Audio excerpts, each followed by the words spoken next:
All right, we are live. Welcome to another special midday tech edition. This time we have Brett's over here, Brett from Aeromotive on to talk about fuel systems and why they are, well, pretty vitally important. So, Brett, I want to thank you for coming on today. Sure. I know we're in the middle of a work day, so those of you watching, if Brett suddenly drops out and has to take a phone call or somebody comes in, he is at work working. So if he has to do some work while we're doing If you this, want to don't call worry. this working, yeah. Well, hey, that's I the do. fun part. Yeah, That's the fun part of not being entry level anymore, right? Is that you get that's to right. do fun stuff every now and then. So, It's cool. um, so I got together with Aeromotive out at MPMC, and that was kind of how we got hooked up into being able to do all of this. So I want to thank Aeromotive and Brett for coming on, just because, yeah, this is new. So, Yeah. All right. So we're going to kind of jump right into this. I am an Aeromotive fanboy. I have been for a long time. I had fuel delivery issues all the way back in 2010, and come to find out that $20 eBay fuel pressure regulator I was using was the cause of it. That's hard to believe. But I bought my first Aeromotive 13301, and I've been repeating that number for 13 years. That's why I have it burned in my memory. Right. And that regulator is still on a car, still regulating fuel, still hasn't needed to be adjusted, still hasn't needed to be rebuilt. So 13 years on a part is hard to not be a fanboy of something after that. So I want to start that out by saying that way, if people are watching this, that's why I'm big on Aeromotive, is I'm a huge fan of it. If you have another reputable brand, awesome. But Aeromotive is here. They're talking to us, and I'm huge on Aeromotive. So just to get that out of the way. Well, thank you. Yeah, I've been with Aeromotive for 20 years, and it's always fun to talk to people, and I do on a regular basis, who've been using our product for a long time, and it's been serving them well and giving them good service. And it's like anything else. These are individual components. We sell pumps, we sell filters, we sell regulators, we sell fittings, and engineer, design, manufacture, and sell, of course. I mean, we are an engineering company, but um, getting the right parts in combination is the secret. And when you do that, when you have the right parts in combination with an Aeromotive product, you can count on us, being able to deliver that fuel and do it for a long time and do it reliably. So that's the goal. There we go. I finally got the Facebook one open, and when it does that, it has that weird noise that comes through. Gotcha. So, All right. That's what it was. It's not muted there, so that was the little echo that came through there for a second. So, Okay, cool. Yeah, awesome. Yeah, Bob even says got automotive fit or Aeromotive. Stupid autocorrect doesn't recognize Aeromotive. I know.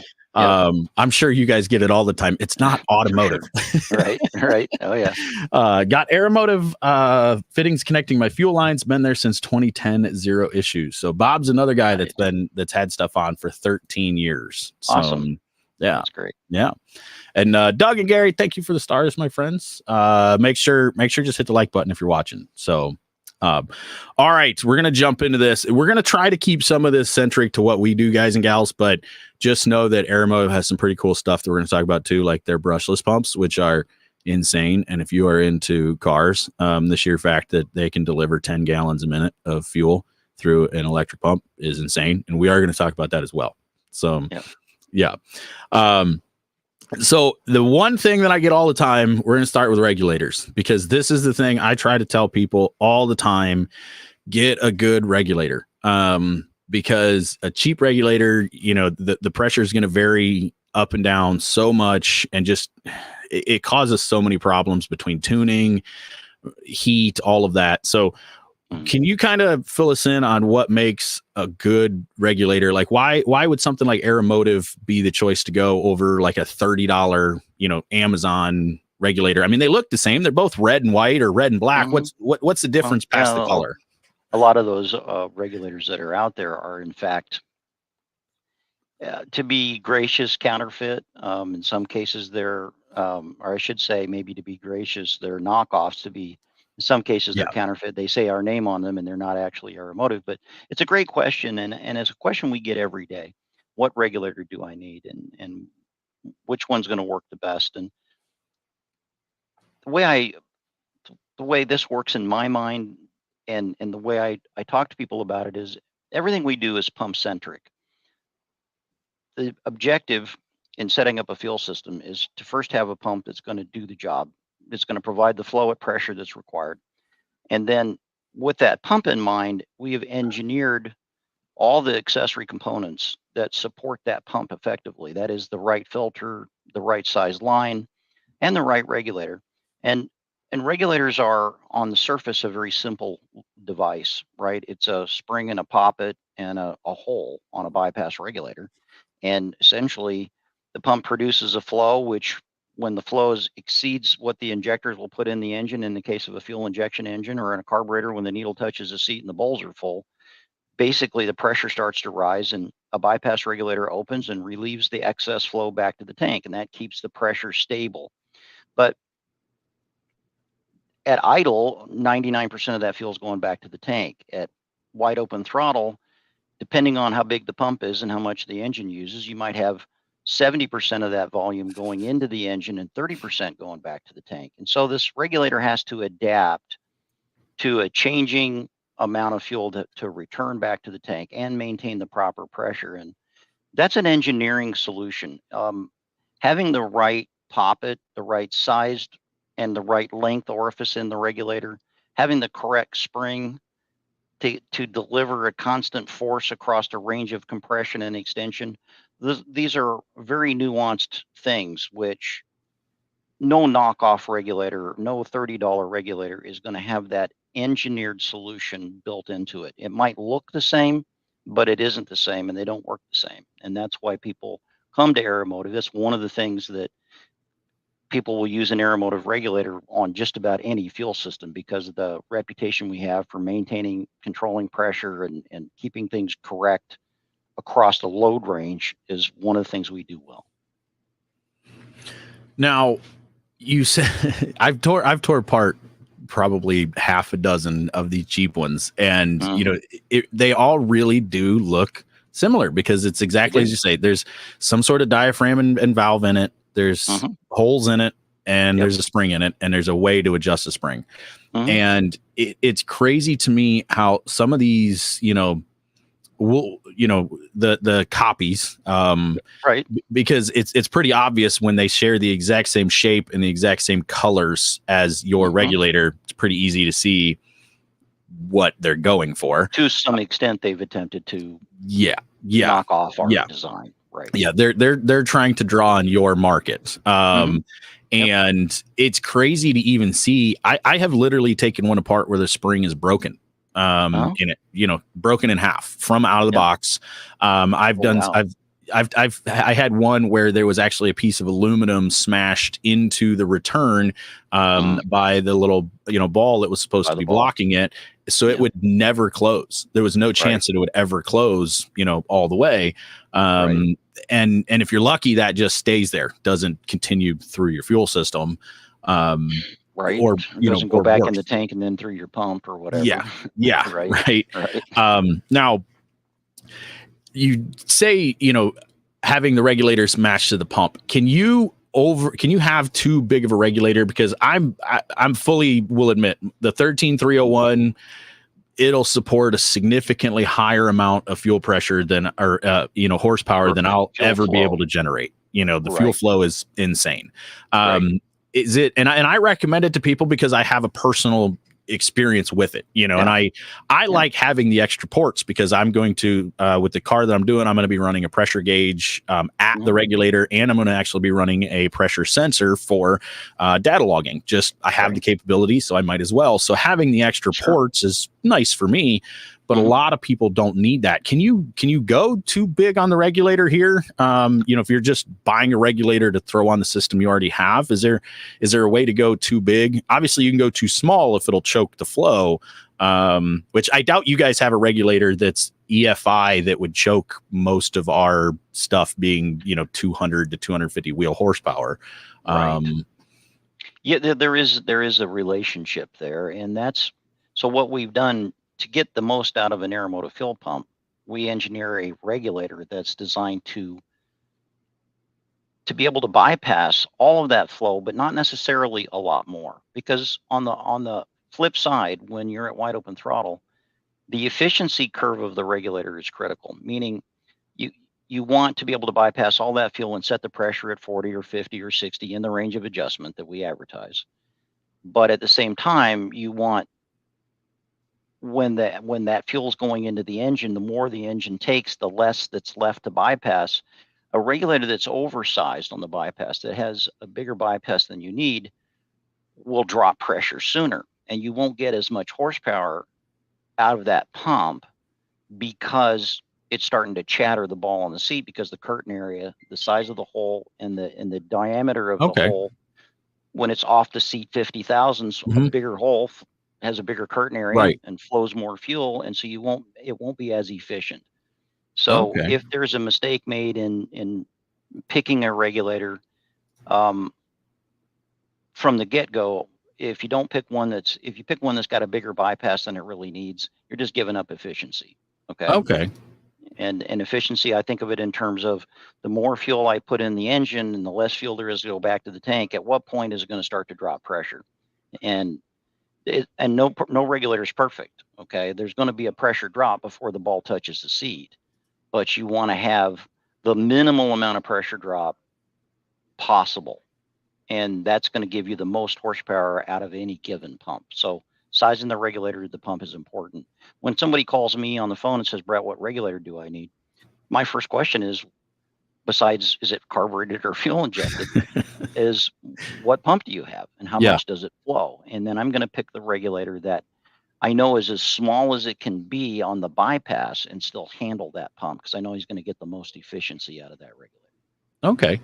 That makes a lot of sense. That was actually something that, as you started talking about that, kind of crossed my mind, that it would make a lot of sense that if you have a smaller hole, it would have to be open farther to be able to get Yep. more flow through it. Whereas if it's smaller, you would probably run into that like a wave where it's smashing closed just so that it can build pressure and then opening. And it might be tiny because it's reacting so fast, but it is still doing that versus just adjusting it a little bit. So that makes a lot of sense. There's a thing called regulator chatter, and on the flow bench, you can actually take a regulator and mock it up with a pump and put, all the fuel on the bypass, and then open a downstream valve through a flow meter. And as you put more fuel into the mock engine, or through the flow meter that measures that engine consumption, there's a point where the regulator will begin to chatter, and it's audible. You can hear it. It'll bounce the ball off the seat. And that's when you don't have enough flow left to keep the regulator bypassing consistently. And so the regulator will close, and as soon as it closes, the pressure will start to build back up. But as soon as it comes off the seat a little bit, it flows too much and the pressure drops. And if you're looking at it or listening to it, it's an audible buzzing sound that the regulator is making. And occasionally we'll have guys who will say, okay, well, I've got a regulator that they've taken it apart, and the seat where the ball sets is all beat up and it's all ovaled out. And they'll think to themselves, well, I think this is a defective regulator. And in fact, a CNC machine doesn't cut an oval hole, right, for the seat. It's just the ball has beat the seat out of the regulator, because either the regulator is too big for the job, or they don't have a big enough pump, or the filter's clogged, or whatever's going on, and the regulator is chattering to try to keep the pressure from dropping. Oh, that makes I'm gonna have to pull apart my regulators. I'm just curious at this point, because when you have an A750 pump, not to interrupt, and you you're have fine. a regulator, you're not using enough fuel. You're not where I see this happen from time to time is people they take a combination of a pump and a regulator, and it works just fine, and then they turn the boost up a little, or they put on a bigger turbo, or Okay. they rebuild the engine to make more power, and they're trying to extract as much out of the fuel system they used to have, or they have, that they put in originally. And when they begin to really exceed the power level that fuel system can support, that's when you start to see the chatter Okay. issues develop, and that's where, okay, we need more pump and we need a bigger regulator and we need to Gotcha. resize the system. And in this world, I don't know that you're necessarily going to be encountering a lot of that, but it is important to have the right regulator. And I'll tell you one of my favorites. There's a couple of them. I'll give you some part numbers: 13131 if you want a black regulator, 13109 if you like the red and silver.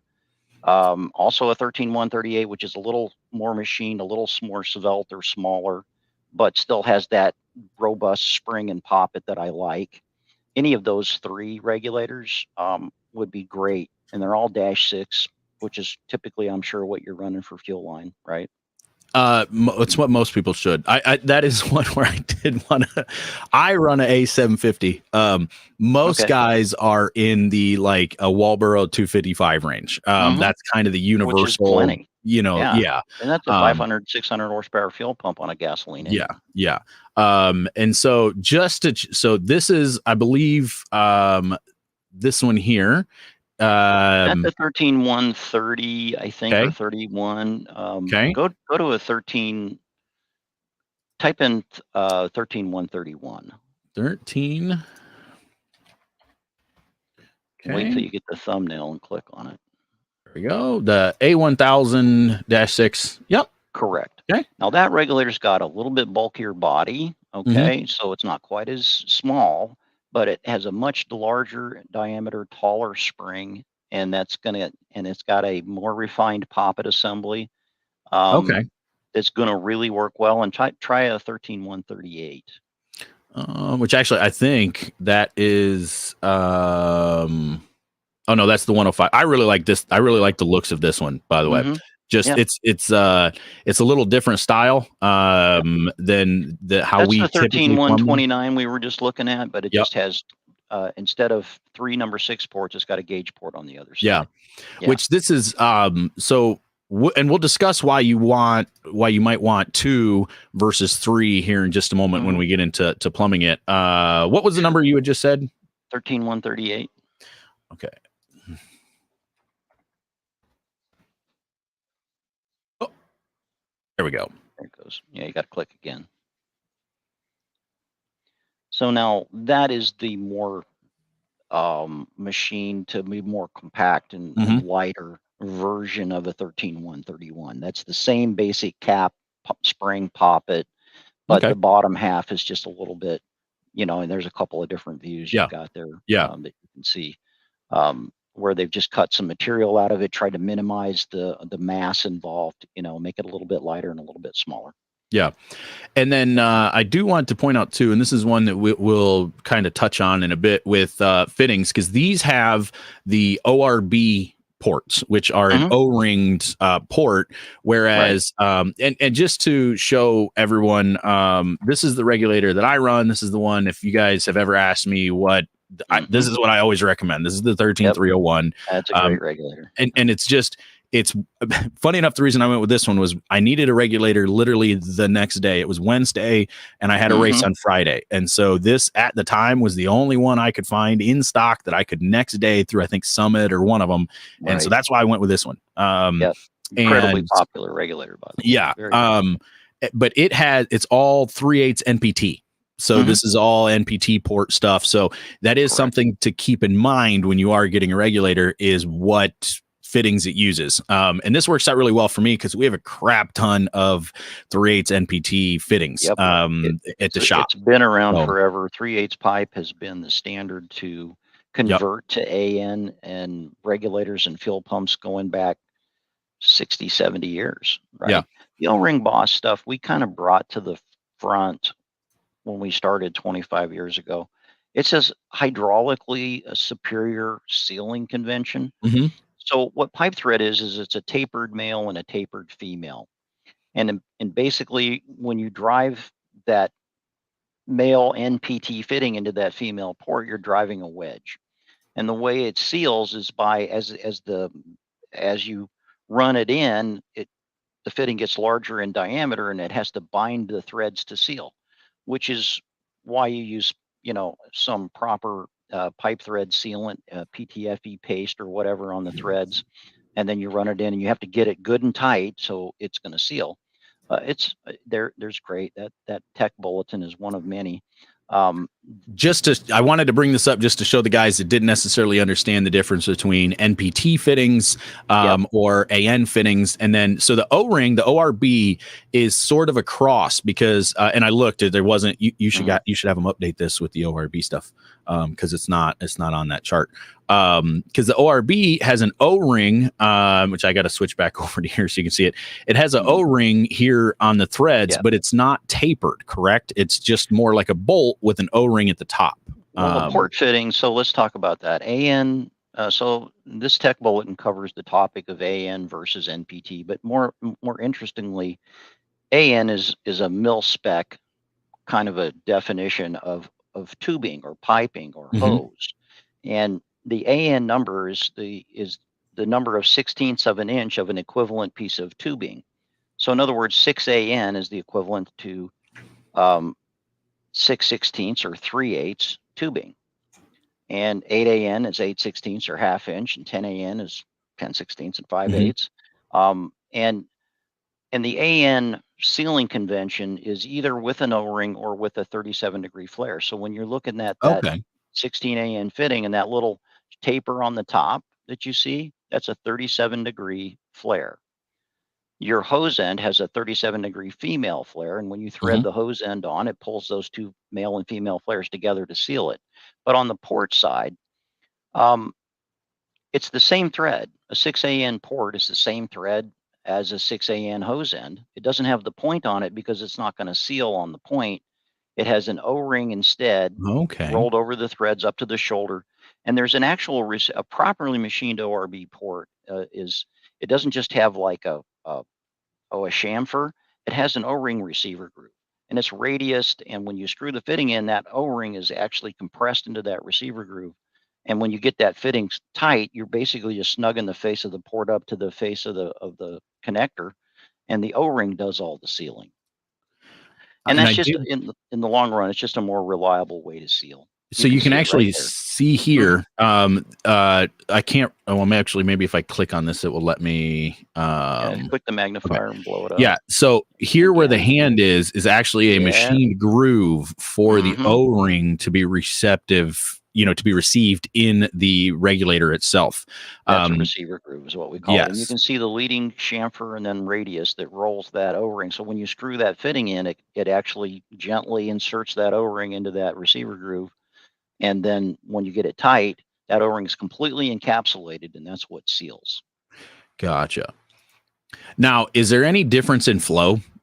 Just out of curiosity, obviously this is a better sealing method, but if you have like the 3/8 NPT, is there any difference in flow compared to, obviously with what I'm running in my system, this is not a flow restriction. This is just a curiosity and the difference in these. Well, when you look at a port fitting, and I'm not sure, I think, I'm trying to think if I know there's some images on our website of a fitting that's been cut in half, and I'm trying to think where it's at. Let me look here real quick and see if I can find it. So I do want to, while he's looking at for that a second, what I do want to share with you guys is that they do have this really cool part on their website, on the Aeromotive website, aeromotiveinc.com. And I'll copy this and we'll put it in the comment section. And we'll put it on Facebook and YouTube. We are live on YouTube again, by the way. We're trying this out. But this is the tech bulletin deal here. And I will show it to you guys what this is. It's actually really cool because it has different, like that image that I just shared of the fitting difference that comes from here, right? But they have like fuel filtration, and don't worry, we're gonna reference this one in a minute when we get into fuel filters. But it has like filters, how to clean them, regulators, pump speed controllers, which we don't need yet. Maybe we'll get there at some point, Right, not yet. Nope. And then down here is the that one that I just showed you guys, which is the AN versus NPT, and it has this handy chart, and it talks about some of the thread specifications and all of that. So they do. It is a really neat thing. I've actually looked at some of this before, and if you go to the Aeromotive website and then you just go to Tech Help, and then down here to Tech Bulletins is this handy chart with some of those in it. So. And they're in that tech bulletin list. When it comes to, for example, how do I pick the right fuel pump for the job? That there's a tech bulletin, number 10 on the list. It's TB 501. That's basically the fuel pumps and horsepower tech bulletin. And it's a little bit wonky, I'll be honest with you, because there's a fair number of things to consider. But quite frankly, if you study that bulletin and you get your little calculator out, you can very easily determine how much fuel the engine's going to burn based on how much power you're going to make, how you're going to make the power, what fuel you're going to use. Those are all things I use every single day when I talk to people. And they ask me the question, well, how much fuel pump do I need? And the parameters I use are all laid out in that tech bulletin. I wrote that tech bulletin a long time ago. I've updated it with some of the different fuel applications, because we've moved on from gasoline. Obviously, we have E85, we have methanol, and across the board. And so I've included break-specific fuel consumption numbers for those alternate fuels to give people an idea. But reality, you guys are for the most part going to be, you're not going to be seeking fuel pumps for stupid horsepower, right? What you want is a pump that's sized correctly for the job. You want one that's going to be reliable. You want one that's going to make laps, run races, be reliable. And you want the rest of the fuel system to be complementary to that pump so that the pump can live and be happy, But if you want to figure out what pump you need, it's right there in that tech bulletin. We're not working with well, you see with the precision turbo, the 65 65s we have, I'm aiming for 30 psi, but we might hit 60 if we're feeling froggy. Right. It's I think honestly the most I've ever seen for horsepower so far was a K series down with John with Mr. Waters, Jason, that was 328 wheel horsepower out of a dirt cart, which is a lot. That's stout. It's a lot. Actually, stout, that's stout. I know. It really is. I mean, I'm pretty proud of my 229 at the wheels with a neon 2-liter. And so, we do have, we are doing some stuff. It's not that that's nothing. It's just that we're not spinning the boost controller to really max some stuff out. Now, you brought up something that I forgot to ask, and I know that my dad would ask at some point. So the regulators that we have, so like my 13301, I'm switching over to E85 this year. Is there anything with like the Aeromotive ones that I need to do differently if I'm going to run E85 versus we were running leaded 110? A lot of guys run basically it's pump gas E85 or leaded racing fuel typically. Is there, and do I need a different diaphragm or anything if I'm running E85 or is it good to go? If you have a 13-year-old 13301, you probably want an updated diaphragm assembly, because back then that wasn't a big deal. E85 wasn't, and that diaphragm was probably the older black diaphragm. And it depends. If it's orange, it's fine. If it's not orange, if it's black, then it probably needs to be updated. And we ship all 13301s today with the E85 compatible diaphragm. Gotcha. So, right. No, it was orange because I'm actually looking at the regulator service kit, because it's funny enough, we have some of the service kits. Like we've purchased them just in case, because if something happens, we want to be able to, I have spring and all that. That's an easy, we've never used them.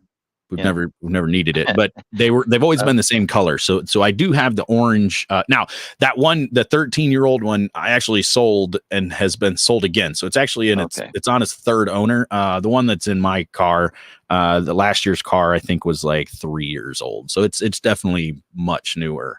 Gotcha. To close the door on a question you asked earlier, and I don't know if anybody's thinking about it at this point, but the difference in flow from an O-ring port to a pipe thread port there is a difference in the fitting.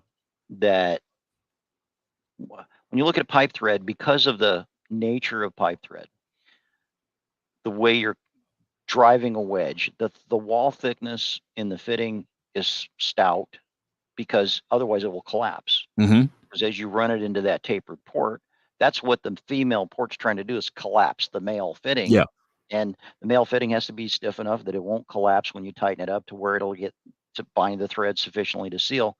An O-ring port, you can thread that fitting all the way in by hand, until the O-ring touches, and then you may have to put a little bit of force on it. But the fitting is going to have an internal radii that is Okay. far friendlier to the fuel flow in and out of that fitting. Now, cavitation is something that comes up in my world every day, but it's a weird topic. It's one that a lot of people don't know for sure what that means. Cavitation is where you change a liquid to vapor in a pressure drop. It happens at the inlet of a fuel pump. If it's an externally mounted pump and the pump is struggling to get fuel out of the tank Hmm. and trying to pick up on a tube that's too small, trying to draw through a filter that doesn't flow well, and a good positive displacement pump will make vacuum. It will pull fuel to itself. You know, people always talk about, well, electric pumps are pushers, not pullers. If it's made right, it's going to pull like a freight train. It's going to make vacuum like crazy. And vacuum will change the liquid to vapor by dropping the boiling temperature of the liquid. Okay. If you have a fitting that has a sharp shoulder on it, like a pipe thread fitting is going to, because you have the taper because it'll collapse, you have this area change. You have a high velocity flow of fuel into an area coming into a regulator, going into a filter where the area gets larger. And across that sharp edge on the what we call the short turn, you get a pressure drop on the trailing edge, which can create, even in a pressurized system when the fuel's hot, it can create bubbles. It can cause vapor bubbles to form. And sometimes they'll recollapse and sometimes they won't. When they do, it creates a high pressure helix that will actually destroy parts. It'll actually Okay. knock the coating off of fittings. It'll actually, on a propeller in the water that cavitates, it'll destroy the propeller. If you've ever seen a boat propeller come out of the water with all these, you know, Golf ball divots in dimples. the, Yeah. yeah, all this damage, that's cavitation. It's literally the prop is creating such a pressure drop trying to move the boat through the water that at lake temperature, the water is boiling on the prop and then recompressing back to liquid, and the high pressure helix will just chip away at the metal. Well, cavitation destroys fuel pumps, and cavitation can destroy other things in your fuel system. So having it set up right makes a big difference. Okay. That that just reminds me of the afternoon I spent before I had a cell phone all the time, sitting alongside the road waiting for a Lincoln to cool down from the vapor lock that was up in the fuel lines. So same basic idea, just a little different way it's achieved because you're not cavitating it as much as you're boiling it. So Right. raise your hand if you've ever had Vapor to sit lock beside alongside the the road. road is So yeah, absolutely no fun, and that yeah, is it was preceded by cavitation. Right. yeah, yeah. We Yep, that's it. Um, Perfect. See, I told you he's got to work I some too. apologize, So guys. no, you listen. You know, you're at your job, so you're helping us out. I'm not. We're not going to be upset about that. So, and that was actually one I guess I never realized because I've heard that a few times. It's like, oh, it vapor locked. I'm like, it's an electric fuel pump with pressure. Like Mhm. how is it doing that? Like you can't. It's pressurized. You know, that's not 3 psi, Well, but cavitation combined with heat definitely makes a lot more sense. And now, mind you, the guys that were complaining of that were not making 200 horsepower with an A750. So right. Right, exactly. And so then, that bigger picture is, well, how much fuel is that pump trying to move? How warm is the fuel getting in the tank? On a long drive, recycling fuel and letting the tank fuel level go really low, the recycle rate on a big pump is really high. And that means that fuel, if there's 5 gallons in the tank and you have a 5 gallon a minute pump, every minute that fuel in the tank goes through the engine bay every 60 seconds. And if you can drive 30 minutes like that and you recycle that fuel through the engine 30 times, yeah, it's hot as hell in the tank, man. yeah. And what is that critical temperature? It depends on the fuel, depends on altitude. But I can tell you this, if you get over 125 in the tank, you're into that zone where at some point between 125 and 145 fuel tank temperature cavitation will develop even if the pump is flooded in the tank with no restrictions on the inlet. Okay. So where you route your fuel lines Hmm. in the car, keep them away from the headers, keep them away from the exhaust because it's a recycling system, right? That fuel is Yeah, going yeah. from the back to the front and then back again. And there's some friction heat that's introduced into the fuel just by moving it. There's exposure to underhood temperatures, there's exposure to exhaust and pavement. low slung cars close to the ground. If you ever go to the drag strip and shoot the track, and I'm sure you probably do that in circle track Sometimes. racing as Yeah. well, Yep. right? What is the surface temperature? On a hot summer day, blacktop will get 170, 180 degrees. If the fuel tank is 6 inches off the ground and it's sitting on that hot pavement, that Yeah. tank's going to get hot. Yeah. Those are all just little things, not probably big deal for you guys, but things to be aware of. Well, it's definitely something to consider too, because, um, you know, guys and gals, this is why I love bringing the experts on, because he just rattled off like 4 things that I've never put thought to before. And Right. that's, because having that A750 that I have, which how many gallons a minute is the A750? Let's see. What pressure do you run it at? I'm running it currently at 40 PSI. All right. So at 40 PSI, that pump moves 107 gallons an hour, 1.78 gallons a minute. Okay. So almost 2 gallons a minute. I have an 8-gallon fuel cell. So essentially every 4 minutes it's being recycled. So full when it's full. What about when it's half full? Yeah.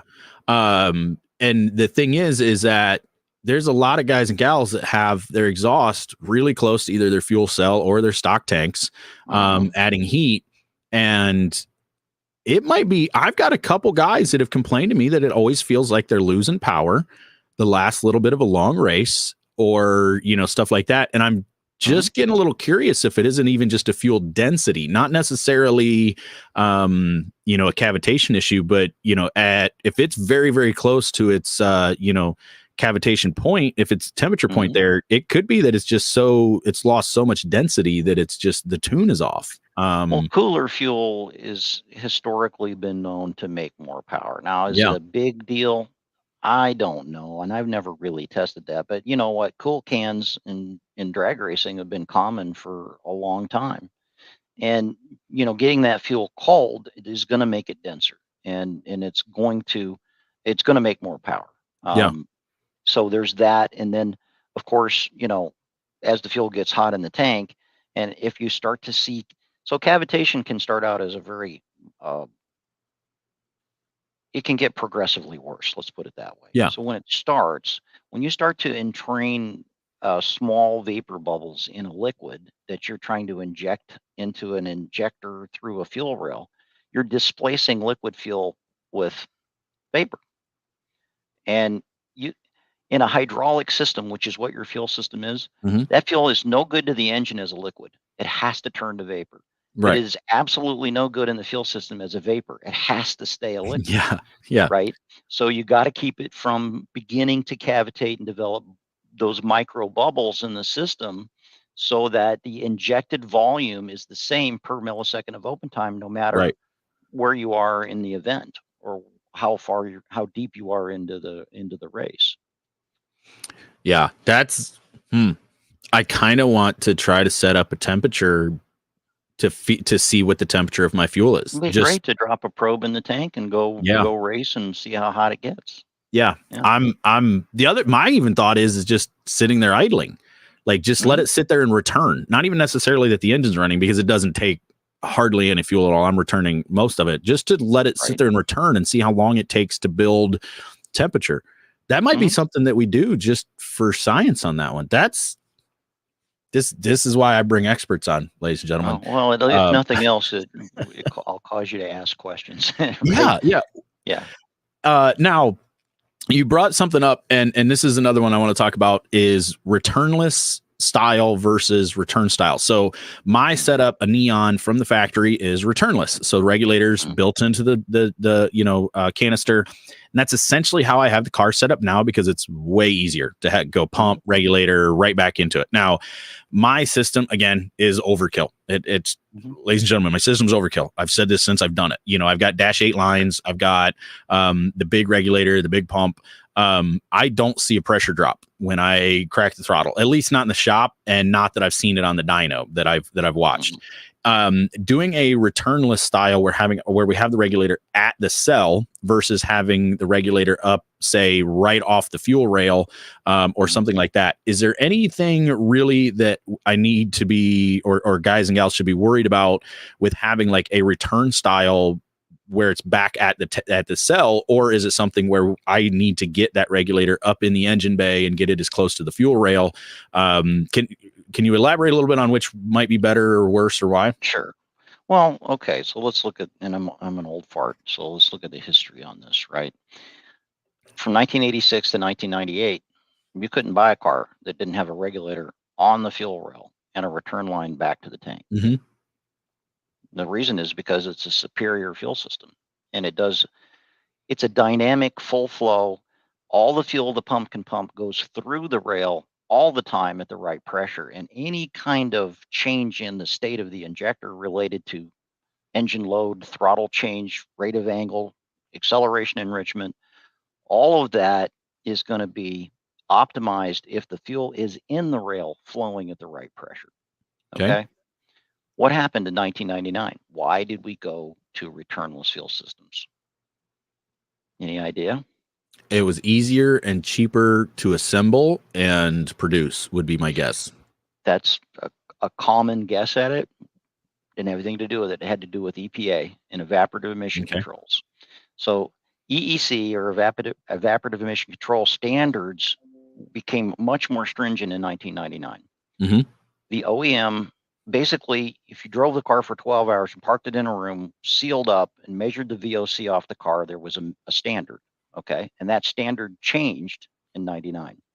The OEM knew it was coming and they were working on solutions. But when you recycle that fuel through the fuel rail and back to the tank, the fuel tank warms up.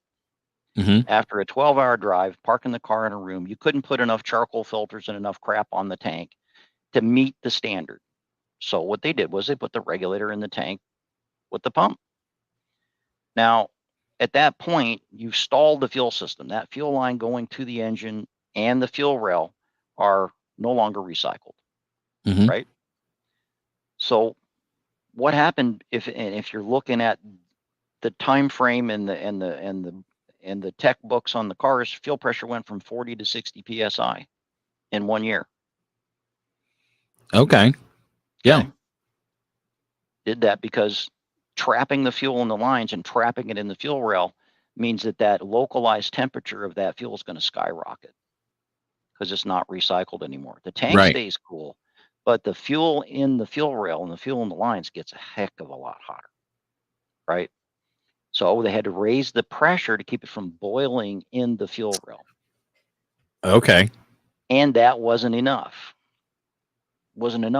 They had to actually take the throttle cable and the throttle angle away from us, and they gave us a little electronic sensor and hooked it to our foot feet and said, you can make suggestions if you want, but what we do with the throttle angle and the rate of change is going to depend on a few variables, including underhood temperature and a few other things. Yeah. Okay. Yeah. So there's some guys with the ecotechs that know exactly about that drive-by-wire and how much it is not as much fun. It can be if you have full control of it, but if you don't, yeah. Well, and here's the thing. That's one of those, and I know that we've hacked.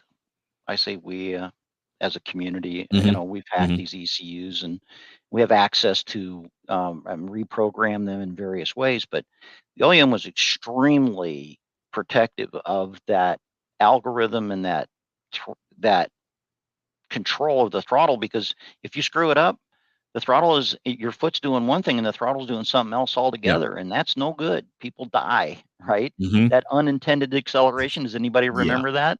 Okay. The floor mats would touch the pedal. Yep. Or, that little algorithm didn't work right. Yeah. So to answer the question, the closer, so let's think of it this way. Where does the pressure change in the fuel system? At the injector. Right, in the fuel rail. Yep. The regulator only knows what the pressure is inside the regulator. It doesn't have any idea what the pressure is anywhere else. Now, we rely on it being a, quote, hydraulic system, and we can argue theoretically that the pressure in a hydraulic system is even across the system. people will give you this analogy. Well, it's like taking a stick, 10-foot long stick, and I can poke you in the stomach with it. And it's just, but if you really Yep. look at it, that stick is not going to be Yeah. 100% rigid. It's going to Yeah. move around. And across the length of a hydraulic line, you're going to have latency built into the system, right? When the pressure changes here, it takes time for that to get to where the Yeah. regulator is. And the Yeah. farther the regulator is away, the more latency we introduce into the system. That signature pressure wave is going to change across that line. Whereas if the regulator is closer to the fuel rail, it is actually going to be better able to deal with that change in pressure in the Yeah. rail as it occurs.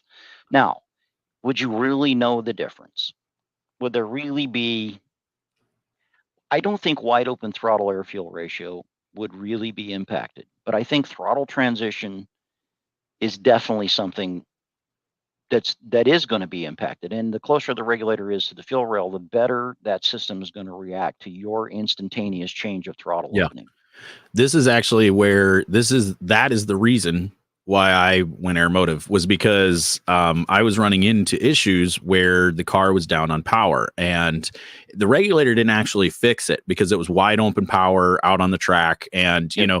this was back when I was running stock stuff. This was back in 2010. We were literally stock neon motor, Yeah. 150 at the crank and that. But what would Right. happen is I'd get in the gas and it would just be down on power. And the higher the res went, well, it turns out that I had a bunch of crud in the injectors. But what I found, the reason I swapped the regulator, was putting a pressure gauge on the rail. And this was the cheap eBay. And guys, it wasn't an 1/8 inch NPT. It was an 1/8 inch hole that it was trying to regulate through. Okay. Right. 1/8 inch. All right. Mhm. But what was happening was I would watch that gauge and it would be idling, and I would just hit the throttle and I would watch it go from the stock PSI of 50 to 35 and then climb back up.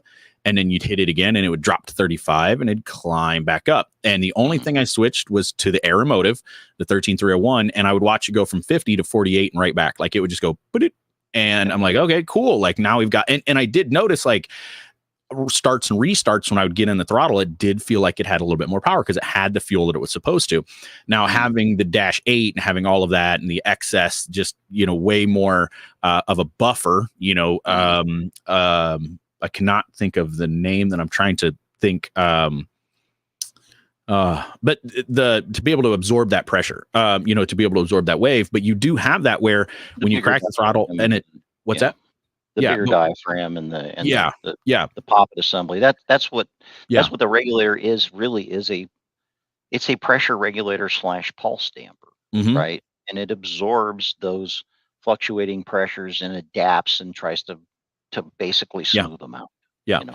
And a better regulator can adapt faster, but at the same time, when I've got 15 foot between my regulator and the fuel rail, then you're gonna drop pressure and it's got to go the full length of the line, and then it's got to hit the regulator, and then it can adjust. So the better the regulator, the better it can adjust, and it won't drop as far. But I will tell you that I'd asked that question, but the plan already was to put the regulator up in the engine bay with this one, just because that's where you want it. We're trying to do some stuff out of a neon motor that you're not supposed to be able to do. And so, that when you're doing that, you want to give it the best possible chance. And there are some of your cars, guys and gals, that have them right on the engine. So a good example of this, and I will kind of click over to it. The Hondas have them right on the regulator or right on the fuel rail. There's a lot of them that have that, and Aeromotive sells a we'll click on this and we'll pull it up, but Honda direct replacement regulator for some of those fuel rails. Yep. So there you go. An actual Honda One specifically designed for, and here's what it fits, over here. There's two part numbers to cover a fairly, broad range, but back in that era when there was a regulator on the fuel rail, right? Yeah. So keep that in mind, that they do have one that is designed specifically, and there's that, the O-ring receiver groove. Yep. So, just, with the silver, it might be a little easier to see than it was with the black. You can definitely see the chamfer a little bit better. But yeah, they have specifically for the Honda stuff already. So, Yeah, and that's one we will be upgrading that. I'll be replacing where mine is because of that. So now I do want to ask too, fuel line. So we know we don't want to starve the pump. We want to know we get everything to the front. Making the kind of power that we make, a dash 6 being effectively a 3/8 line, is that something that should just kind of be the standard as a 3/8 line or a dash 6, or is it? I think anything up to 500 horsepower is in an EFI environment is well served with the 6AN line. Okay. Now, is it something that if somebody goes and just, to try to save some money, because obviously if you go all AN fittings and AN line and all that, it's pricey compared to a stock 3/8 fuel line with rubber line. Is there any, as long as we've got the proper fittings, is there any issue with running just like a high pressure rubber line versus having like a fully done AN system? That's a good question. Today's fuels are formulated for EPA purposes, obviously. And what we've seen with the addition of ethanol in pump gas is a relatively shortened service life for our rubber braided lines, right? And so there's two considerations that I deal with on a daily basis. One is, how long is it going to last in the job? And two is for a hot rod that's going to be parked in the garage next to mama's car, is it going to smell like gas? And rubber braided line and rubber line generally tends to permeate or vapor walk, and it will smell like gasoline. Okay. And you have a service life consideration, and you have that. The high end solution to that is or a PTFE or Teflon braided line. It's expensive. But let's be realistic. What are we talking about for how many feet of line to put something like this together? Yeah, 12 feet would probably get the supply. 12 feet would probably get the return. Yeah. You've got a few hose ends. I mean, realistically, the range of cost for plumbing could be from $150 for the budget route to maybe $350 or $400 for the good stuff. Do you have to buy the good stuff? No. But you'll have to keep an eye on the stuff that isn't so good. Yeah. And make sure you service it when it needs it. Yeah, that's the other one too, is I know a lot of guys that are running either, so like on a Neon being returnless, I could run a stock steel line from essentially the trunk area, which is where the cell and the pump and all that is, up to the front. And if I have the regulator up there, I could run a second one back. So I can save 12 foot. I can have 3 you feet just got to make in the transition from the hard line to the braided line on both ends. And that's where tricky. Yeah, that's where the budget is. That's where that comes in, because guys can put a small flare on the end of that, slide the 3/8 rubber hose over it, some hose clamps, barbs on the regulators and stuff. And that's what I see a lot of. That's the guys that don't want to spend, and buy, 25 foot of AN line with all the associated fittings. I actually hardlined mine. I had an aluminum hardline, knowing that 2 to 3 years was maximum. You got to support it a lot. So that was what I did. And we'll probably, I don't know if we're going to do that or we're going to do push lock again. We'll see what we have in the shop, as far as doing it. But yeah, that's, I prefer the AN. Also, it's so much easier to take apart, just to be able to crack it, take it apart, do whatever you need to, crack it back together. Barb and clamp gets real tedious when you have to go to take it apart. Yeah. And then you got to worry that if you just cut the hose or if it slides on or off and I don't have to worry as much about, did the, ethanol content degrade it or anything like that. Right. So, all right. So let's talk about filters for a moment. So this is the one prop that I have, guys and gals, and I screwed up and I did not use my Proform fancy, AN wrenches. I didn't take it apart. I actually have an Aeromotive filter. So this is I actually bought these 2 years ago to put in the car, and you notice I have it in my hand. We don't want to talk about the car yet. It's not in the car yet. These will be in the new car. I'm trying to work with Brett is not responsible for this. I'm trying to work with Aeromotive to get some Aeromotive stuff to put on the the new car and Doc, as you guys know, my other car that we have needs the fuel system redone a little bit. But this is one that we paid full price for. I don't remember if this is the 10 or the 100 micron. And this is a Dash 8. We're going to continue with the Dash 8 just because we have a ton of Dash 8 stuff. That's the only reason I'm doing Dash 8 versus Dash 6. I would have to buy fittings if we did Dash 6. I don't have to if we do Dash 8, right? Now, this is much smaller than the filter that I run currently. The filter that I had is one of the Summit ones, which is about yay long. Okay. I do believe, however, that this is a much better filter because of what's inside of it. So can we talk for a minute about why size is not that important, but it's also very important because of what's inside it, and then the materials and like microns in that of a filter? What constitutes a good fuel filter? Well, it's a good question. Obviously, filters are insurance policies, right? I get the question from time to time, why do I need a filter? Well, you don't until you do. Yeah. Right. And so what's the role of a filter in the fuel system? Number one, the pre-filter is there to protect the pump. And number two, the post filter is there to remove the finer debris that could go through the pump once and not be harmful, but we don't want it to go through the pump constantly, and we certainly don't want it going through the injectors. So pre-filters are typically coarser, and the post filters are finer. Size does matter, but has to do with the size of the element surface area as opposed to the size of the housing. Okay. When you look at and you want to pull that tech bulletin up on filters. Yeah, I just got to highlight my YouTube guys, Johnny Racer there, which that blazer looks awfully familiar. I'm just saying, I think I know who this is, but I just got to show some love to my YouTube people, because we have 6 people watching on YouTube right now, which is awesome because we're trying to grow YouTube.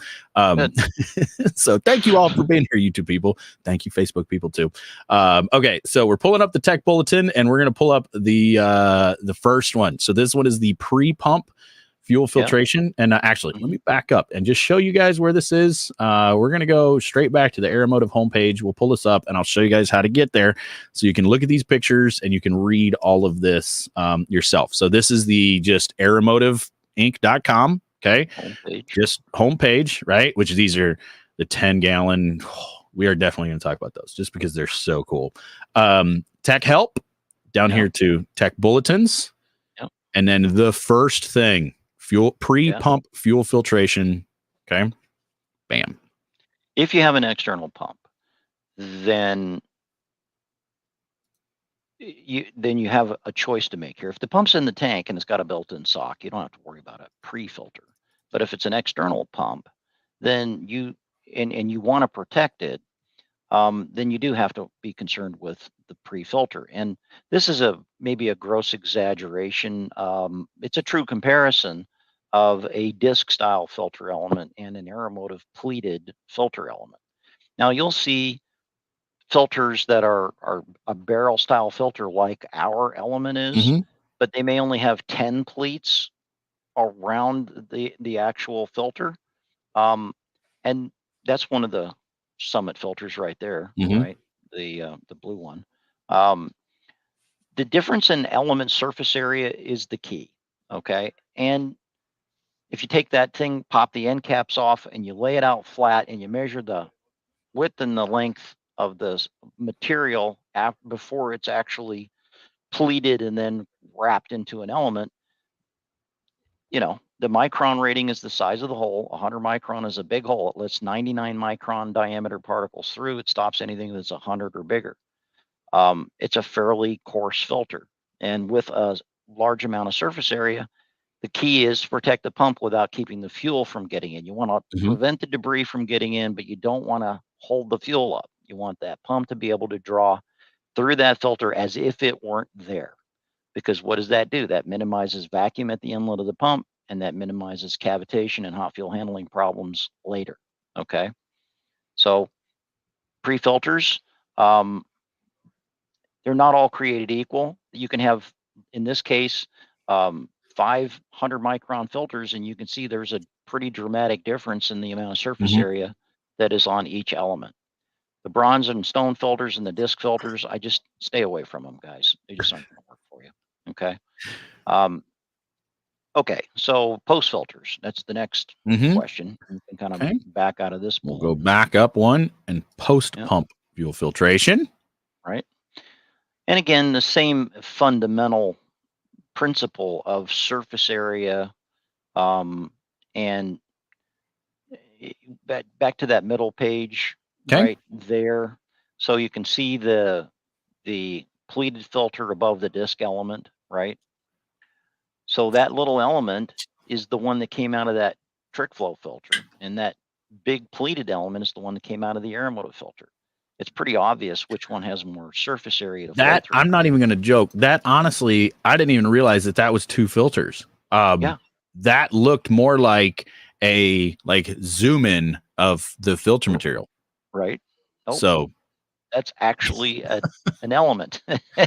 yeah, we talked about Okay. this a little bit yesterday briefly with oil filters with the same deal Yeah. that the way I try to dumb it down for people is the more surface area you have, the more crap you can catch and still have stuff come through.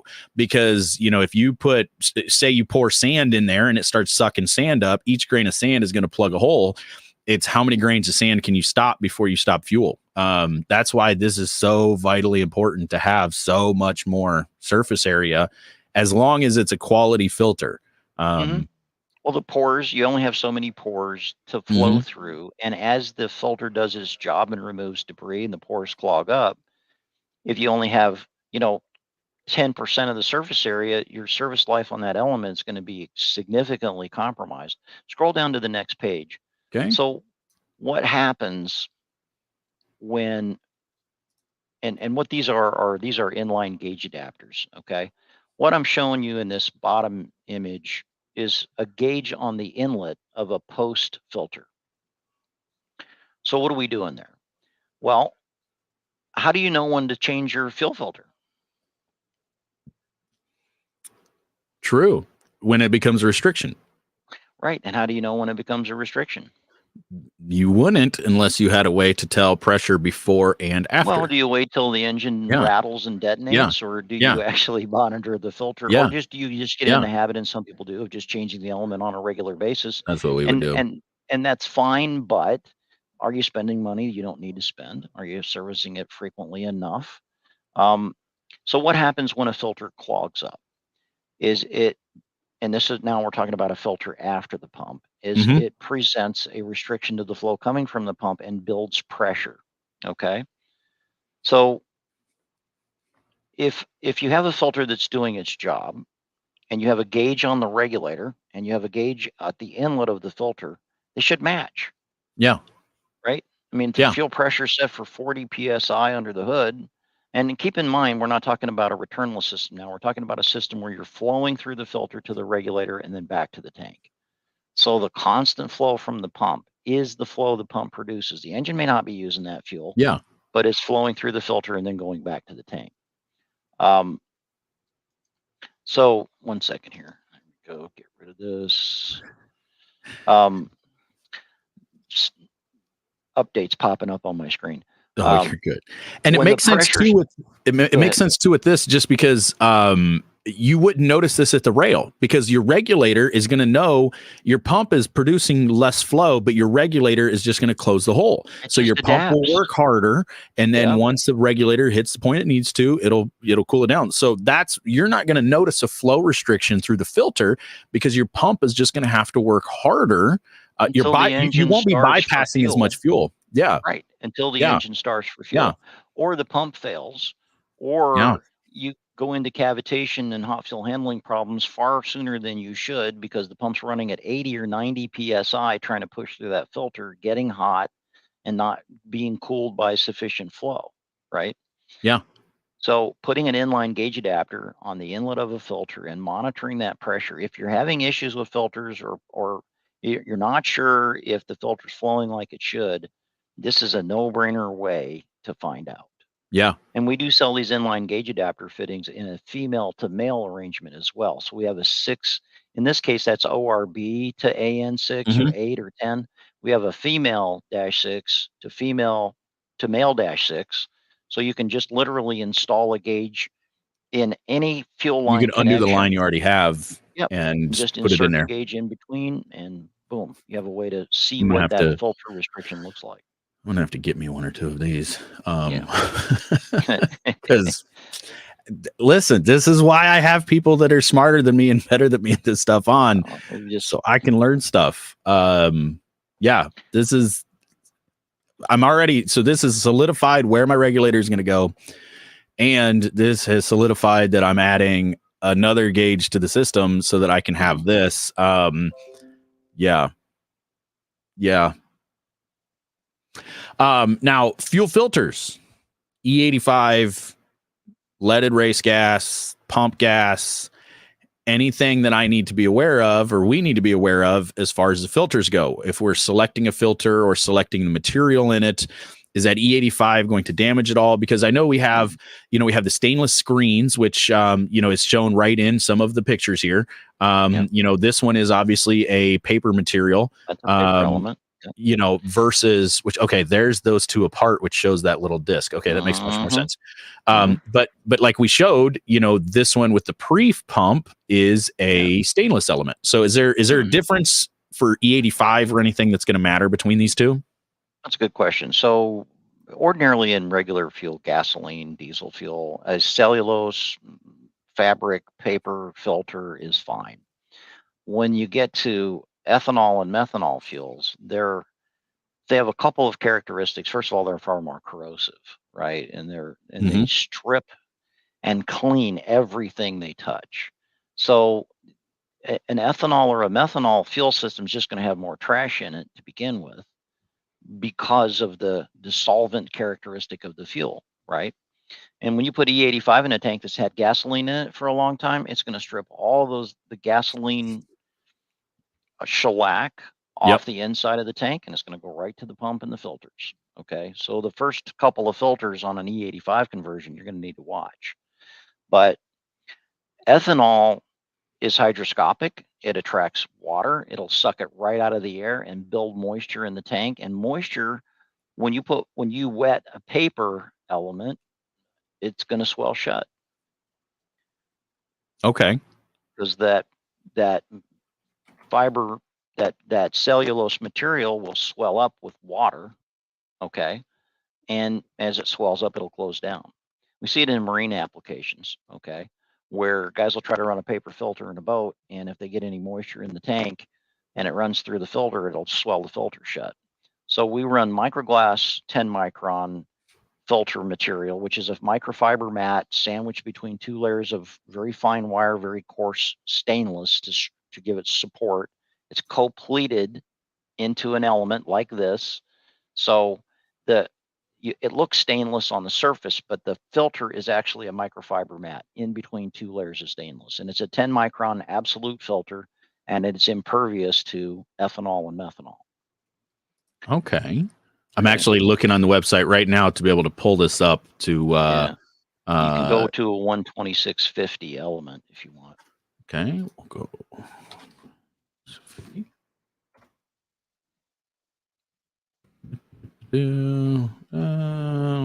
We'll just click on this one that fits a ORB 10. Okay. That would fit your filter housing as well, by the way. Okay. That does make sense that it doesn't matter the ORB, because that is just simply, this one is actually one that has them machined in. It doesn't have the fittings. But all of the filters are the same. It's just the all the cap 2-inch diameter housings take the same elements. Gotcha. Okay, let's switch. I wish StreamYard would let me keep up so I could just switch between these, but that's okay. Okay, so this is the element, which it does. It really does look a lot like just a stainless, but it has, I can see the material. You can see it's white in the through the pores of the stainless. You can see the wire is if you hit the magnifier, it might blow it up a little bit. And then one more time. There we go. So you can kind of see the wire supporting the microfiber mat, but the microfiber is the filter. The one thing Gotcha. about this filter is it doesn't change color when it gets dirty like a paper element. So Okay. it's a little harder to just visually judge. And that's Mhm. why, again, that gauge adapter can be so helpful. And it's because if you look, just to show the difference, this is the with the cellulose. This would be Yep. the one that I need. Mhm. We're all familiar with these, where Yeah. they're it's the yellow, and as it gets the shellac put through and the crud put through, it turns black because it turns Yeah, dirty. It turns it goes brown. tan, and then it goes brown, and then it goes dark Yes. brown, Yeah. and then it goes black. And when it So goes silver, that's fuel pump, by the way. touche, touche. Right. Um, Yeah. and here's a handy little chart. So like I have the male end here. I have the male AN08, which is the this is the filter that I have. Yep. And then, but here's the other ones. You can get a 3/8 NPT, the ORB 10 or the ORB 12 for it. Now, and I imagine you make an ORB 10 that's like just a -6. They make a fitting for it that would Well, we be. have fittings that screw in that -10 port that can go 12, 10, 8, or 6. Okay. And we even have, and it's not on this chart now, but we even have a 16 AN fitting for our big 16 to 32 gallon a minute mechanical pumps for the pro mod guys and the, I imagine they're probably not using the same filter though. I imagine they have a little bigger filter for that. Well, it's a 16 AN assembly, and it's 2 5/8 inches in diameter, and Okay. it's 10 inches long. So it's Okay. twice as, it's much bigger Yeah. overall. You Yeah. don't see that when you look at the dimensions on that 3/8 pipe filter. It's 3.5 inches long, an inch and a quarter. 5.5, Yep, 7. and 7 Yep. and 2.5. And so Yep. to house a bigger element with more surface area, the filter assembly has to get bigger, obviously. Now I'm just curious, so like this one that I have here, the male ends, the 5.5, just out of pure curiosity, what's the flow, like what's maximum flow out of one of these? Well, if we're talking about a 10 micron filter, right, and it's clean, we're good to about 175 gallons an hour with that filter. And I wouldn't be afraid of it in a service environment that way. When we get to 200 and up, we're going to go to the -12. And when we get to, well, let's see, 7 times. When we get to 400 and up, we're going to go to the 16. The amount of horsepower you'd have to make to. So I want to point out, Brett and I were talking a little bit before we went live just to make sure that everything was good. And he had actually had a little calculator chart that he was showed just to make sure everything worked. And it's like a flow calculator to be able to tell what your requirements and stuff are. And he goes, well, at 300 horsepower, and he had to delete 1,800 horsepower. So the last person he helped with that chart was making a little bit. Oh yeah, I had to. Oh, I watched where you clicked, and it said horsepower estimation, and it was 1,800 versus what's 230? and on methanol, no less, right? So it just takes ridiculous amount of flow. Because that is the other requirement with E85 is rule of thumb with 30% more flow. That is part of it with making sure that your pump and your regulator and your filters can all flow enough, and your injectors. That's where my system, I ran out of fuel with 27-pound injectors. So we went to the only thing I could find quick, easy, and relatively affordably while the car was sitting on the dynos. I flew to I managed to get an hour away in about 35 minutes to go to a U-pull yard and pull some SRT4. Actually, they were the turbo PT injectors. So I went from a 250cc to a 530cc injector. So when I say my fuel system's overkill, guys and gals, it's overkill. And that's why I only run 40 PSI is because I just have so much injector. We dropped the PSI to try to help limit it a little bit. Control it at idle and low load. So that was why I only run, because I get that all the time from Neon guys, because they go, well, what pressure are you running? I'm like, you need to run 50. They're like, well, what do you run? I'm like, unless you're going to run what I'm running for a fuel system, you need to run 50. Which, by the way, when you mentioned the whole higher pressure to help with running, Neon's 95 through 99 had a returnless system, and they were 49 PSI from the factory. The second gens with the same size injector, same size pump, run 58 PSI, and they make the same horsepower. So I'm assuming that they found an issue or had some problem with heat or, a Hmm. cavitation type of thing and needed the Right. extra 9 psi. So Yep. that's that when you mentioned that hit me there. So Trying to keep it from boiling in the rail. Yep. mhm. Now, one other thing that I definitely want to cover, I think I've got most everything here. So if you guys and gals have some fuel questions here, throw them out. We do have Brett from Aeromotive, but there are general questions. If you have questions about a different company or something like that, this is not, I have these companies on because they want to help. I'm not trying to only push these guys. So if you have a general fuel question, throw it out there, Yeah. for sure. So I deal with questions about fuel systems of all types, makes, brands, yeah. all the time. So if People I've call missed me to something, talk about their Holly stuff all the time. yeah, I got to get the guys from Holly to call me back. Right, Email me back. right, If you guys are watching from Holly, email me back. Okay.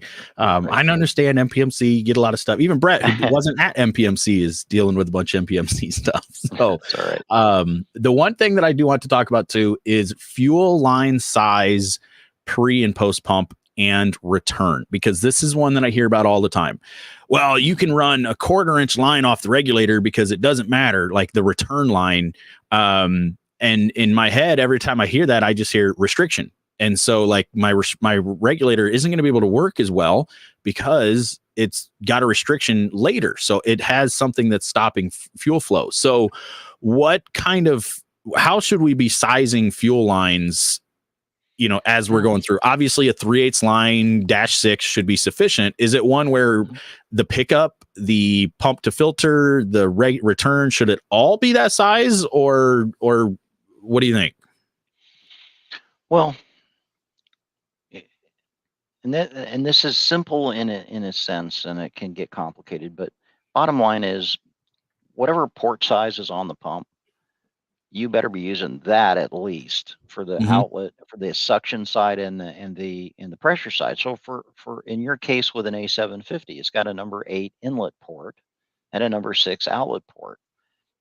You could go up to number 8 coming out with a reverse adapter, and it's perfectly fine. And in carbureted stuff, we do that, right? But when I see people reduce the inlet size on the pump from, say, an 8 to a 6, for example, they're kind of asking for trouble, right? We made it with a -8 because that's what it takes to feed that pump with a minimal pressure drop at the inlet plate to keep it fed properly. Now, there isn't really a relationship between the size of the supply and the size of the return line. A lot of people want to say, well, you got to run the same size. And if it's a carbureted engine, I'll give you an example. And we're trying to keep the pressure at 5 or 6 or 7 pounds. If we ran a -6 line up and we have a pump that can move volume through a -6 line, we won't necessarily be able to control the pressure at 5 or 6 or 7 psi with a bypass regulator with a -6 return. It won't be big enough. It'll hold the flow up and back pressure up against the bottom of that regulator, which will defeat the regulator. It'll regulate just fine at wide open throttle. It'll drop from Yeah. 12 to 6 psi, right? But you'll back the adjusting stud all the way out to try to get it as low as possible, and the regulator will really only be set for 3. And when you go to wide open throttle, that's what the pressure is going to do. It's going to go to 3. Mm-hmm. Okay. So having a big enough return line that the regulator's not affected. And in fuel injection, -6 should be fine. Could you get away with a 5/16? Maybe, depends on the pump. But 3/8 up and back, -6 up and back is, for in the realm of up to 500 horsepower applications, that's plenty. Okay. That makes sense. It was one. It does make sense to me that when that opens up, you do have the pump pushing it, and it is going to push it through the return line. But it was one where, like I said, I've seen guys that are really trying to just, well, if I use the evap line as a return line, I'm like, dude, that's like a 1/4 inch. Yeah, but it's there. Yeah, but you have like 3 parts cars. Just go grab the, extra fuel line off one of the other cars that you have. Like, just run 2 fuel lines. Well, and here's the other thing: line. the evap line, where it connects to the tank, is probably check valved, and it Yeah. probably won't flow fuel back in the tank anyway. I've seen that backfire more than once over the years. The big one is guys putting cells in. They install a fuel cell. Well, they don't want to have to run new lines. They don't want to, they're trying to do it as quickly and cheaply and easily as possible, which is we're working on very hard on a channel to get people to do things right versus doing it the easy way. Like easy is not always right. So Right. Yeah. Well, that makes sense. There's some questions in here I'm looking at. Let me yeah, just try to address a couple of go them. right ahead. What about E85 that is oxygenated? I think it is that doesn't gain moisture worth the extra money, and is it as corrosive? I'm not familiar with what would be an oxygenated E85. Honestly, I've not seen that. Yeah. But if it's a thing, I'd have to look into it to answer that question. So I don't know. But That's my E85 dad is going to and be more corrosive and more a stronger solvent. And oxygenated fuel in a gasoline world is like, for example, Q16. Okay, there's an oxygenated racing fuel. It's very high octane. It's very corrosive. It's very aggressive. Oxygenated typically means it's going to be more chemically active, not less. But whether that applies to an oxygenated E85, I don't know. You were going to say what your dad, what? yeah, that's actually my dad that asked the question, and it's one where I'm going Oh, to have well, him hey, send me Dad. the link to it because I don't know what he's talking about. Right, I that's a new actually one for haven't me. heard of it. Send me So that yeah, link too, because yeah. I'd like So to see it. dad, let me know where you were looking at that or where you got the Right. information. And I'm That's a not great knocking my question. dad because if this is Oh, no, something new, no. I want to know Oh, about it. that's So awesome. yeah, Because yeah, it's going to come. Somebody's going to ask me about it at some point. I just yeah. haven't seen it yet. Um, In a street carb application, is there any advantages to an electric pump over a stock mechanical pump? V8 motor, 400 horsepower, naturally aspirated. You know,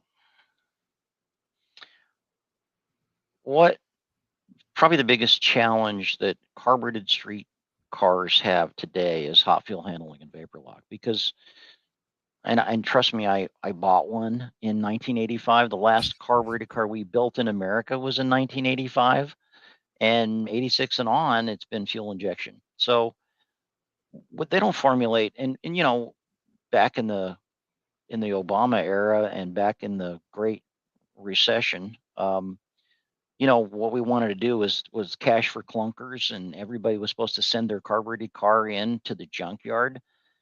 They haven't been blending fuel for carbureted cars in 20 years. They don't yeah, care.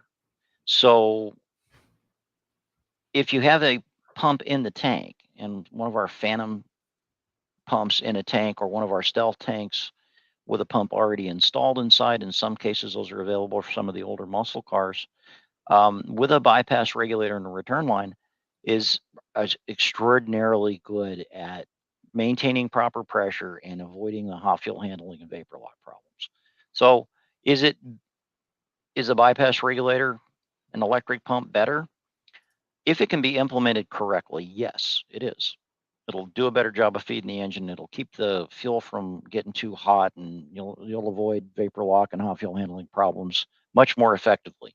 And of course, if the car sets in the shed for a month or two or three in between times you drive it, you won't go out and crank the starter to dust to try to prime the system and fill the carburetor with fuel. You'll flip a switch and the carburetor will be full in a couple of seconds, and you'll start the engine. That's another benefit. he's building Um, a oh, help me out on the year, Earl. It's a Mustang, but I think it's a 72 mm, Mustang that he's building. oh, So cool. Yeah. yeah, it's I got to do some welding on it. Earl's a buddy of mine too. Oh, cool. He's actually my car owner, so he's definitely interested in all of these. Like, oh, I should get that part and that part because he just sees dollar signs coming in. So he's like, what do we have already that we can Nice. use? So Right. Right. yeah, so 72 Mustang, it's a 351 based motor, and it's a healthy little motor. Yeah. But yeah, that's he's doing a kind of street rod restoration type, but we're not worried about anything period correct, but something to put in it and drive for Something him. to have So fun. Yeah. yeah, Cool exactly. car to have So fun with. Well, let me yep, know when you get to that point. We'll talk about what you need and we'll nail something down. yeah, yeah. There's another I'll question. Go ahead. Yeah. yeah, nope, you're fine. I was just yeah, the other one that I did see was what material fuel line for E85, Yeah, I was which going to was address the that one. yeah, Yeah. yeah, Um, Teflon or PTFE, which is the generic term for Teflon. DuPont still owns the marketing rights to the word Teflon. But PTFE, which is an acronym for a long, complicated scientific term, is Teflon. Okay, and a PTFE line with a stainless braid on the outside, and it's available in 6, 8, 10, 12 AN is what you want to use with E85 generally. Yeah, that's the one that we'll have to pay attention to because I'm switching my car over to E85 this year. They've made it legal where we race finally, and that's my dad is going to be switching too. But my dad's the fuel system's already built, so I'm building a new car, so I'll be able to run whatever lines I want and all of that. Whereas dad's switching the existing car that's already running and tuned and everything on 110. So we've got to make sure that his is done right. So right. And to answer this, there's also a follow up from Yogi Senior that I'm not sure if it's auctionated. I was told there is an E85 that stays stable. I know there's additives to put in E85. I know you can buy E85 in barrels where it's actually formulated with racing fuel and not the dredges of gasoline that might be available. And that's a big issue with E85 is what gasoline was used to blend with it. Yeah. But I'm not sure that it's ethanol in it at its core, and it's hygroscopic, and it finds and attracts water.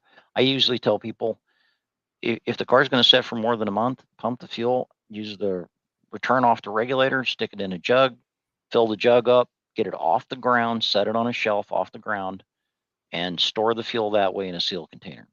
And it will give you good service, and it won't absorb too much moisture out of the atmosphere, and it'll work. Yeah, we've actually, Dad and I have been talking about that because, we race weekly. So it'd be, a Friday, Saturday type of deal. And it could be 2, 3, 4 weeks in between races, depending on the schedule. So it's one where we've been talking about, storage of fuel and getting it not in the system and keeping it clean. And that was actually one thing we talked about with Lake with, Driven and Total Seal and that was how to help protect the engine as well from, pouring all the ethanol in it and then just shutting it off and letting it sit and the damage it can do. So it's definitely one. Just to fire it on gas and, pickle it in gasoline and then just drain the gas back out, put the E85 in, and it's a pain in the what, but it works. Well, I'm looking at, we have where we're lucky is there's literally a refinery about 15 miles that way. And so I can go over and I can buy a drum with a guaranteed analysis, and they do a lot with racing here in Michigan. And I'm going to try to talk with them and find out, if there is, we have the race blended fuels and stuff like that. Like we're going to, when I do E85, hey, it's going to be the best we can do. And Dad gets to benefit from that. That's what I'm talking about. Good for you guys. All right. Yeah. And Kevin's asking, 06 Cavalier Ecotech, think I can run E85 in it if I want to? Yeah, absolutely. Like you can absolutely switch to E85. The biggest thing with E85 to remember is that you do have to make sure your fuel lines, your pump, your regulator, your filters can all handle E85, and then you have to tune for it. You have to tune accordingly. A big enough injector and E85 compatible parts, and no problem. Yep. Because if you don't tune for it, you are literally just pile driving a bunch of extra fuel in it, which is never a recipe for making horsepower or making things live. So, well, in effect, what happens is that you lean the engine out unless you program the ECU to deliver that 30% more fuel, right? So when you switch to E85, you have to add that fuel. You have to have an injector and a pump that can handle it. And then you have to reprogram the ECU to add that 30% more fuel, or otherwise it's going to be lean. It's going to hurt itself. What a lot of guys I've seen try to do, which always just annoys me, is they just throw bigger injectors in it and then just try to watch your fuel gauge and just adjust fuel pressure without changing anything else. And it's like you've done nothing but pull the pin. Well, there's it's a gross bit of tuning. There isn't, and it's not a bad tech bulletin. There is a tech bulletin on tuning EFI with fuel pressure on our website, because a lot of times that's all people have is they have a regulator that might be adjustable, and and if you're making a gross 30% correction, you could try it, but the reality is that you have to get the pressure high enough where you start to have issues with injectors. Tech bulletin 901. By the way, change the fuel pressure on an EFI system, and there's some steps and some things to be aware of, and a wideband air fuel ratio meter and a notebook, and if nothing else, you can give somebody that can tune your ECU some important information about what fuel pressure makes it idle best, what fuel pressure gives you the best tip-in throttle response, what fuel pressure gets the air fuel ratio correct at wide open throttle, and and with those numbers, a tuner that's fairly salty that can do their job should be able to get you close, right? But still, you should be on the dyno to finalize it. Yeah. Mike has a good question here, which I think we've kind of answered, but it'd be a real quick one. We didn't actually answer this specific one. Is it better to locate your return style regulator on the inlet side of your fuel log rail or after it? It's better after it. On a street car, there's an argument to be made to put it in the engine bay, but before the rail, because that will keep the fuel in the tank cooler. Okay. Because you're not recycling through the rail. But from an all-out performance perspective, if you can flow through the rail to the regulator, that's the best. Because instead of having a dead-headed leg sticking off the end, we have that entire part of the fuel system is pressurized, which it will react better to changes because your pump is always trying to put extra pressure and extra flow in. And if the pressure drops, you'll get that extra into the injectors before the regulator goes, oh, we need to change, is the idea behind it. That's the simplified version of it as I see it. So. Yeah. Well, basically, here's the deal. The fuel pump pumps fuel to the regulator. Anything after the regulator is a stalled or a deadhead branch off of a dynamic flowing fuel system. The pressure is regulated between the pump and the regulator. And if you have the fuel rail between the pump and the regulator, then it's full of flowing fuel at regulated pressure. If the fuel rail's after, it will fill as it empties, but it's a fill and empty model as opposed to being a full of flowing fuel at the right pressure model, right? A dynamic model. But if the regulator's in the engine bay, it can work equally well. I will say we had a car my dad bought once too that this is why you need a regulator, guys and gals. That pump is capable. Well, the A750 I assume is capable of about 100 psi, give or take a little bit. Yeah. If you don't put a regulator on it, that's what you get is whatever the pump maxes out at, and it can be 100 to 120 psi at maximum flow at that psi. And yeah, they couldn't figure out why the oil kept smelling like fuel and the car ran like crap unless you were full throttle. And even then, it still didn't run good. It was because it had about 3 times more fuel than it needed. Yeah, because the pressure was off the chart. Yeah. To Todd, or Trent, I guess. So I have 2 fuel rails on my 4-cylinder. You know, he has a Subaru. He has a Subaru flat motor. Is his setup? Boxer. Yeah. Yep. I mean, for modest horsepower up to 400 or 500, you can just run a horseshoe. You can run from the first rail, pump to the first rail, cross over to the second rail, through the second rail into the regulator, and then back to the tank. That's what we call a horseshoe loop.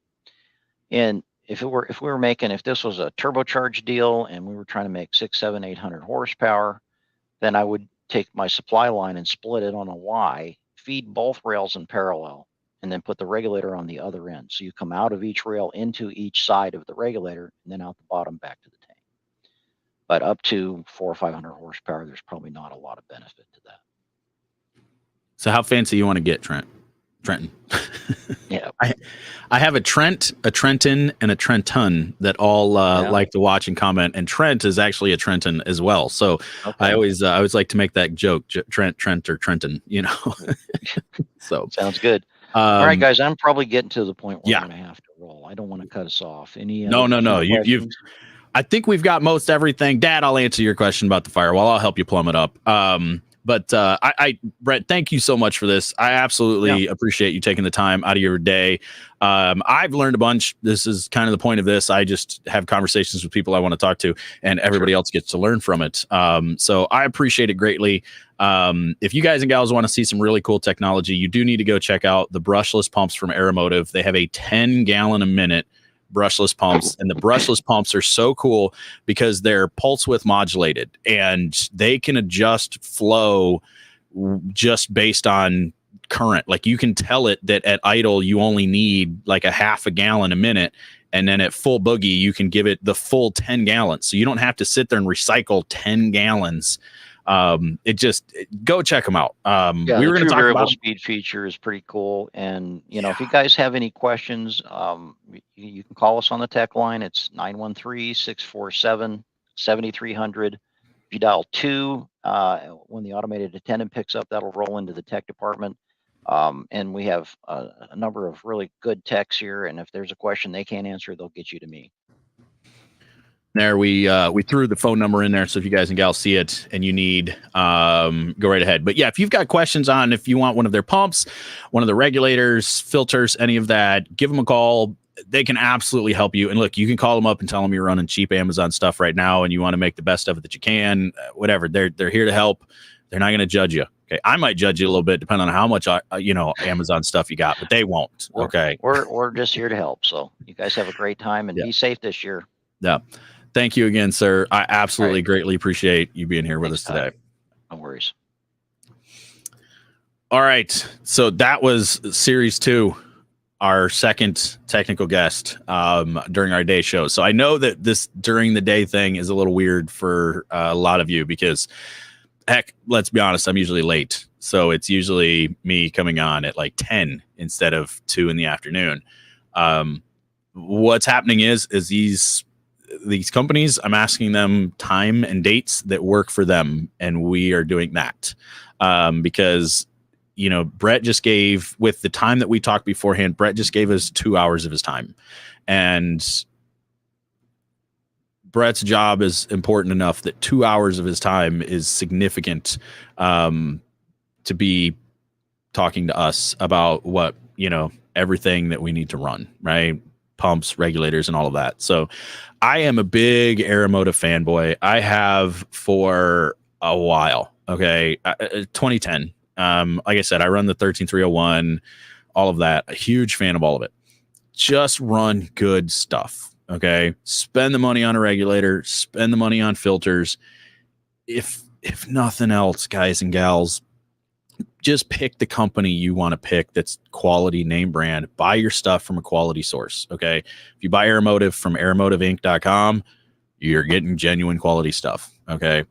Aeromotive does not like to sell stuff on Amazon. So if you're buying Amazon and you're buying Aeromotive, it might not be Aeromotive, okay? Just buy from a reputable source. Union City Speed Shop is a reputable source. Get down there and pick up all the rest of your stuff that you need, okay? Fuel system is the second most important lifeblood of your engine, because if you don't have oil, you're going to destroy a lot of stuff very quickly.